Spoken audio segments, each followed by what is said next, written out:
जय हिंद दोस्तों। जैसा कि आप लोग जानते हो कि हर साल मैट्रिक की परीक्षा में आवर्त सारणी यानी पीरियोडिक टेबल से संबंधित बहुत ऐसे क्वेश्चन पूछे जाते हैं। उन्हीं क्वेश्चन को इस वीडियो में हम लोग डिस्कस करने वाले हैं जो 2024 में आने की संभावनाएं काफी ज्यादा है। ठीक है, पहला क्वेश्चन है, आवर्त सारणी का जनक किसे कहा जाता है, यानी कि फादर ऑफ पीरियोडिक टेबल किसे कहा जाता है? ये कहा जाता है मेंडलीफ को। किसे कहा जाता है? मेंडलीफ को कहा जाता है। ठीक है, अगला क्वेश्चन है, आधुनिक आवर्त सारणी की खोज किसने की? आधुनिक आवर्त सारणी की खोज किसने की? ये किए थे हेनरी मोजले ने। किसने किया था? हेनरी मोजले ने।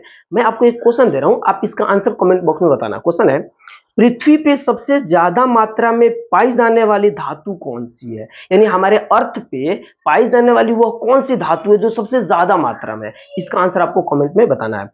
अगला क्वेश्चन सुनिए, आधुनिक आवर्त सारणी में कितने तत्व हैं? तो देखिए, आधुनिक आवर्त सारणी में 118 तत्व हैं। कितने तत्व हैं? 118 तत्व हैं।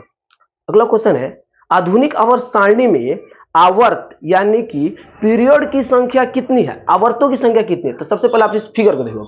इस फिगर में जो ये वाली जो आपको लाइन दिख रही है, इसे हम लोग बोलते हैं आवर्त। क्या बोलते हैं? आवर्त। इंग्लिश में बोलते हैं पीरियड। क्या बोलते हैं? पीरियड। और इसकी संख्या कितनी है? तो 7 होती है। कितनी होती है? 7। और इस वाले लाइन को जो आप देख रहे हो, इसे बोलते हैं ग्रुप यानी कि समूह बोलते हैं। क्या बोलते हैं? समूह। और इसकी संख्या 18 है। और ये क्वेश्चन हर बार पूछा जाता है मैट्रिक की परीक्षा में। ठीक है ना? तो अगर पूछ दे वर्गों की संख्या, यानी कि आपके वर्ग की संख्या कितनी होती है? 18 होती है। वर्ग कहे, ग्रुप कहे या समूह कहे, इसकी संख्या कितनी है? 18। और आपसे पूछ दे आवर्त की संख्या कितनी होती है? तो 7 होती है। ठीक है ना? और इसके लिए आपका 36 पूछे तो 36 कतारों की संख्या, इसे 36 बोलते हैं और इसे ऊर्ध्वाधर बोलते हैं। तो 36 कतारों की संख्या कितनी होती है? तो 7 होती है। और ऊर्ध्वाधर कतारों की संख्या कितनी होती है? तो 18 होती है। ये भी क्वेश्चन पूछे जाते हैं। ठीक है, अगला क्वेश्चन देखिए, तत्वों की कुल संख्या मैंने अभी बताया, कुल तत्वों की संख्या कितनी है? 118 है। अब इसमें देखिए, प्राकृतिक तत्व कितने हैं? तो प्राकृतिक तत्वों की संख्या 94 है। कितना है? 94, 94 है। ठीक है, और कृत्रिम तत्व यानी मानव द्वारा बनाए गए तत्वों की संख्या, कृत्रिम तत्वों की संख्या कितनी है? 24 है। कितनी है? 24। अब आपसे पूछ दिया जाए कि इसमें धातुओं की संख्या कितनी है, यानी कि धातुओं की संख्या कितनी है? तो 91 धातुओं की संख्या है और अधातुओं की संख्या 20 है। अधातुओं की संख्या कितनी है?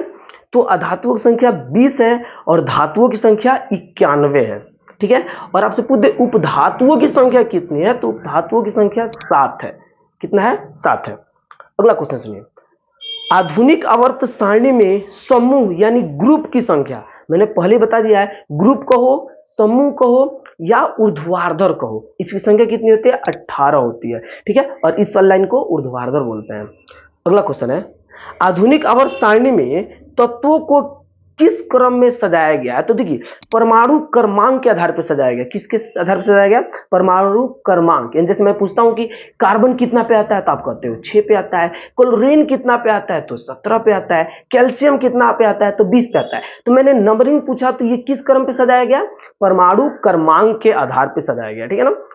अगला क्वेश्चन सुनिए, सबसे हल्की अक्रिय गैस कौन सी है? सबसे हल्की अक्रिय गैस, तो ये होती है हीलियम। क्या होती है? हीलियम। और इसका संकेत होता है He। क्या होता है?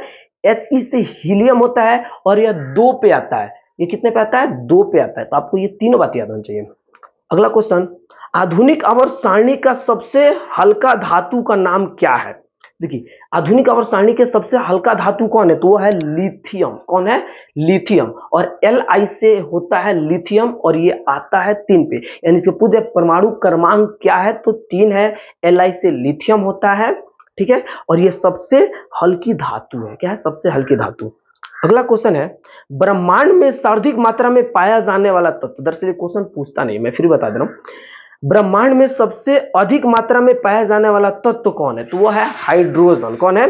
हाइड्रोजन। और आप लोग जानते हो हाइड्रोजन 1 पे आता है। किस पे आता है? 1 पे आता है। मैं आपको एक और क्वेश्चन दे रहा हूं जिसका आपको कमेंट में आंसर बताना है। कार्बन की परमाणु संख्या क्या है और इसका संकेत क्या है? इसका आंसर आपको कमेंट में बताना है। और अगर आपको वीडियो से थोड़ा सा भी नॉलेज मिला हो तो वीडियो को लाइक कर दो, चैनल को सब्सक्राइब कर दो। अगर आप इंस्टाग्राम पर देख रहे हो तो कहने की जरूरत नहीं है, फॉलो कर लो।